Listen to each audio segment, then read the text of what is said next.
Hello again, this is Randy, your sewing machine man, and what we're looking at today is the venerable walking foot. Oh my gosh, the walking foot.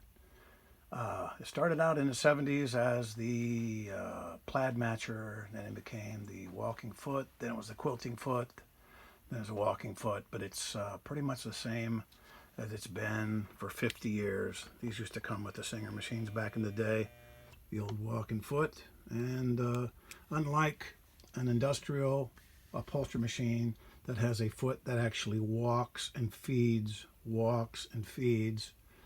here's one that walks and feeds semi. This is an old school, and I don't even know where I got it. It's been around for so long, but it's old steel and everything. I bet I've had it for 40 years. This is the way they were at one time. This one over here is like this one. It's the type you'll get nowadays. It has a feeder that just bobs up and down. It just bobs up and down, and then it feeds with the fabric. The fabric feeds the feeders, and then it has a couple springs in the back, and it springs forward. It doesn't feed, well, let's see, what's the expression? It doesn't feed jack squat. The fabric feeds it. So I'm not a big fan of these. I don't recommend these. And what they do, unless you have a robust machine like this one or this one, if you have one of the new machines that fit between the two pieces of foam that the UPS guy throws over the fence, if you have one of those little machines, this will shake, rattle, and roll your apparatus in here. It'll actually loosen up everything and cause damage. And I know that firsthand because I've seen machines where they were just trashed in here. Their electronic components trashed, the connectors, everything shook apart because this thing's on a needle bar and it's shaking the daylights out of it. This one over here now, you can see it actually does. You can see it actually does kind of a semi-walking motion. And this was back, oh, I know this one's at least 30, 40 years old. I don't know where I got it. I don't know where you'll get another one like it. So I know everybody's going to be going, where do I get one of these? The answer is, I don't know. If you find one, post it and let everybody know. Because if somebody's making these, they may have some value there. Of course, you know, all your machines have on the top, let me roll this up here a little bit. A lot of machines have an adjustable button on top for adjusting how much pressure is on your foot.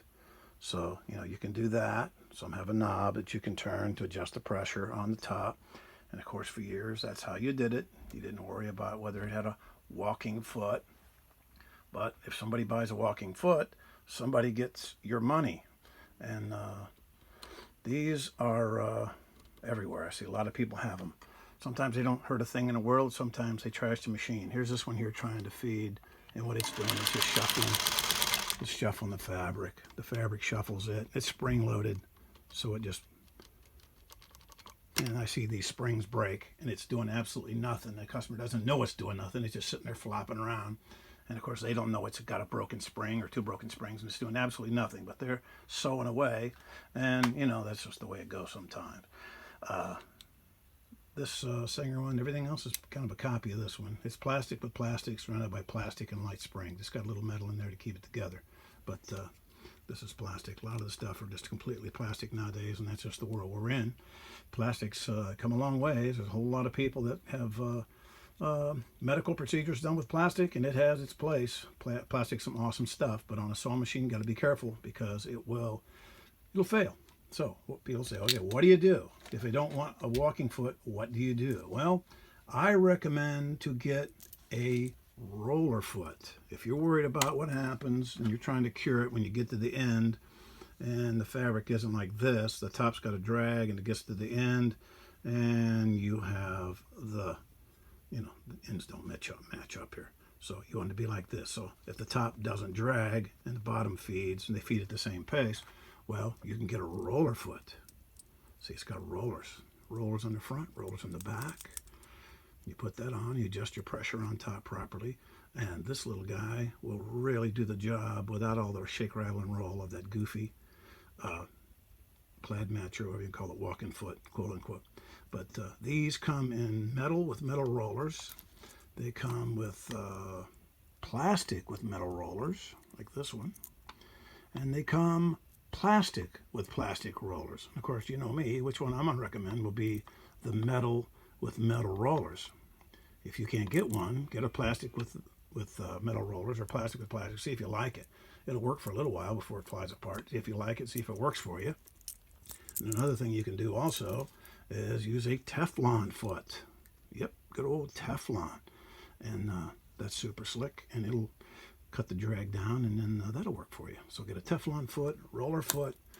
And I'm not saying not to get a machine that has a true walking foot system. There are some nice high-end machines like Bernina's and Voff's and other. There's a lot of them that have true walking foot, and you will pay for those, and you'll get what you pay for. They're nice. They're really nice. They are an absolute true walking foot. They're not a fake walking foot, pseudo walking foot, total no walking foot, but they will do the job, and I would recommend those. It's just a matter of having the budget. And, try those. Go to your Bernina dealership, Pfaff dealership. I don't know who else got them, but they're making them, and the higher end machines have them. Of course, all your industrial walking foot upholstery machines have them. You can get them in a Sailrite. You can get them in a Thompson mini walker for people who are going to do some home sewing, Etsy sewing. You want to make a purse or some heavy stuff out of decorator, designer fabric, and some real heavy stuff. You can get a Sailrite or a Thompson. I recommend those. They're very, very good. But for a walking foot, what do they call it? Quilting foot, plaid matcher, even feed, whatever. Be careful. Get one that actually, like this one over here, at least it actually walks. It actually walks. This one over here doesn't do much of anything except shuffle the fabric back and forth. So I'd be leery of this one. See if you can find one of those. Good luck. Let us know if you find one. Otherwise, go with your roller, go with your Teflon, and have fun with it.